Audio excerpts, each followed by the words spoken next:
Hello, welcome back to Opening Up the Closet with Tripat.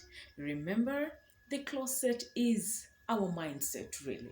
It is our unconscious, and it has a lot of opportunities, it has a lot of assets, enablers, but it also has barriers.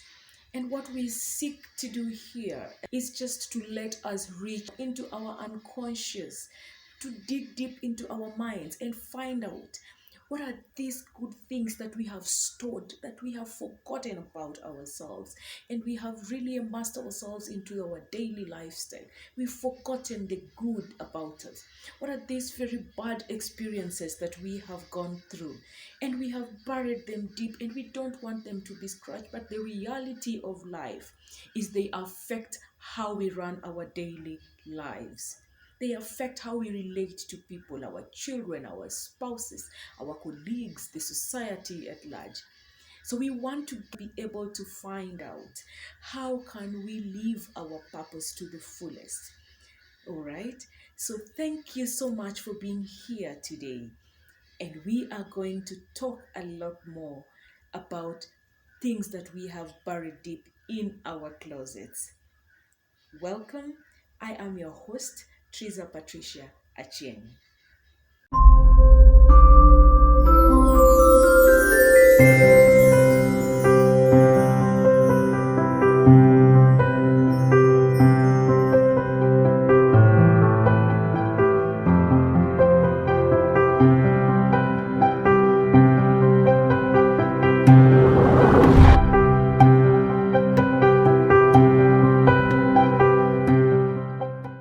Today, I want us to talk about family. All right? I know it's the festive season, and I know everybody, or most people at least, are trying to be around family. However small, however extended it is, but most people around this festive season try to be around family. For many reasons or the other, some people are not. Maybe they're still working or they're far away from family, but those who are able to get together really try hard to be around family. We have to be really honest about a few things about family. Listen, the reality is that some family members are going to be so excited to meet up with one another. Very excited. Genuinely, from deep down their hearts, they're going to be very excited.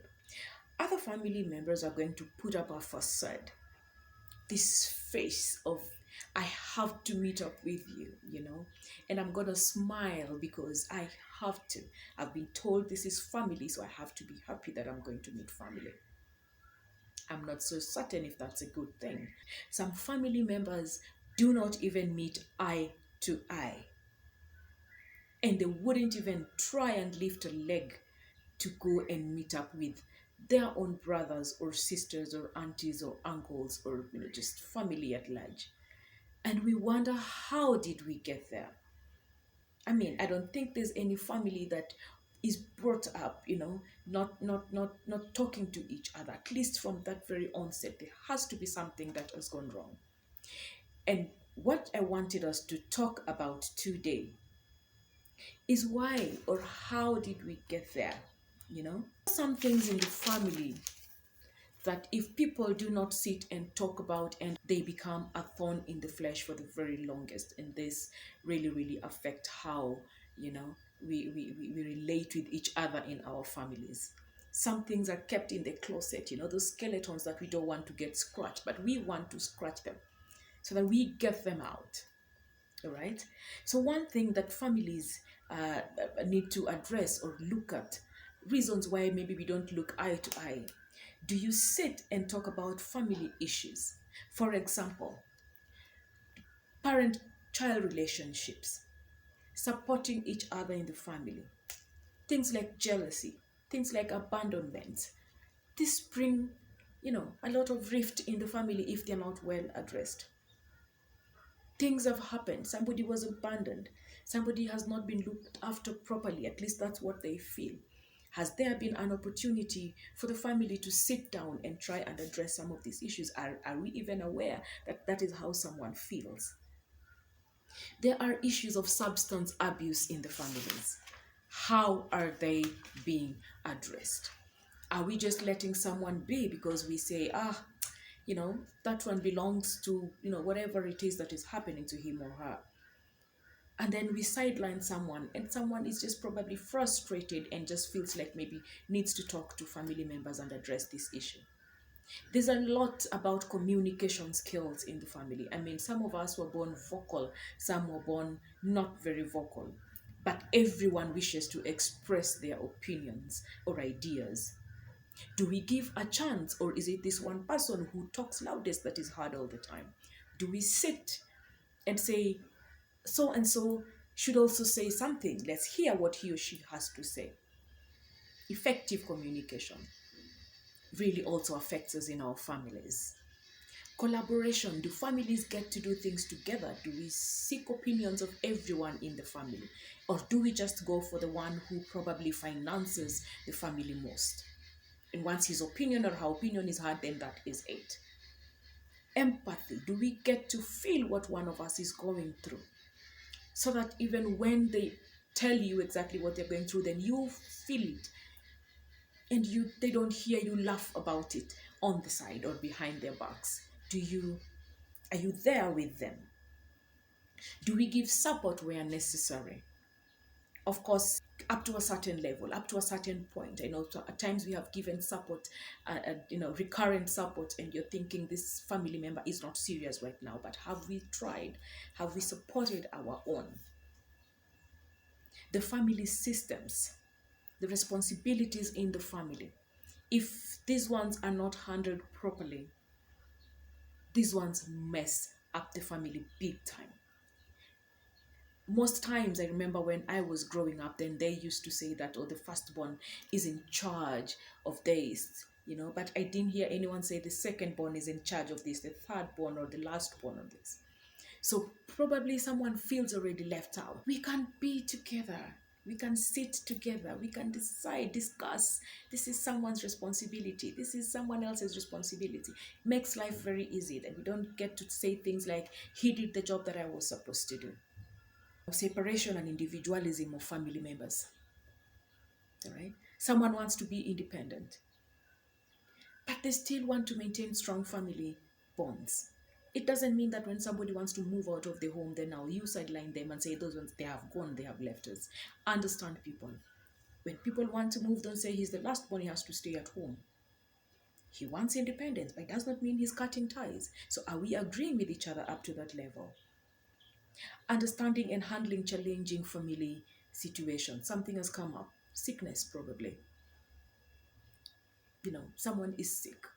They probably cannot hold the responsibilities they used to hold before. How do we come together so that we cover up that space that has been left by someone, or death has occurred, and we have to fill up that gap that was created or left by somebody else. All right? And strengthening relationship between parents. If both parents are still there, how do we make sure that it's okay between them? I know I have heard stories a lot of times when I go out in the community, when I deal with aged gentlemen and ladies, and you hear the gentleman saying, the mama talks to the children and tells children things about me, and mama says, or even the dad or baba talks to his sons and tells the sons things about me that are not good. Those are things that we need to address. So in short, what I'm trying to say is there are so many things that probably are not attended to, not looked at, and not people don't take keen interest upon them, but these things really come and divide and separate us in our families. And that's why you find a lot of families being at loggerheads with each other. It's nothing big. It's something that when people sit down and get to talk about it, then it's something really that we can sort. Most of us are walking around with a lot that happened to them when they were younger, childhood experiences, and they wish that they can share this even with their brothers, even with their sisters, even with their uncles, aunties, and parents. And these are affecting how we are living our everyday life, affecting our relationship with our families, affecting even how we relate to the society back at home, neighbors and everybody, uncles, aunties, and grandparents, and people like that. So we need a moment, even as we are coming to celebrate. I know it is a very good time and people just want to sit and laugh. But there are people in that family probably that are really wondering, should I be here? Is it okay? I'm feeling hot. How do I go about this? Well, the good news is here. Tripart Wellness Limited can actually come if you invite us. Now that you are with your family and you need someone to just be there, a neutral person, so that you can be able to talk about one or two or three issues that are probably troubling you as a family.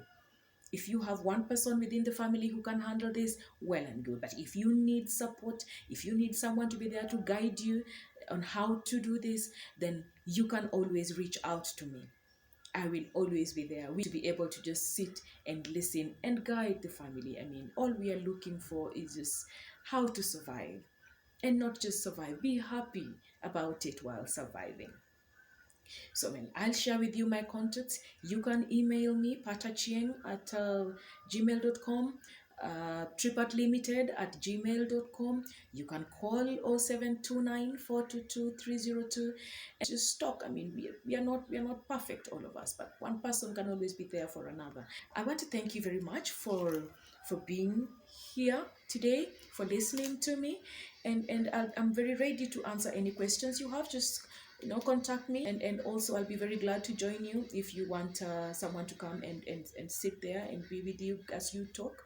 And I want to also take this opportunity to wish you a very Merry Christmas and a Happy New Year 2024.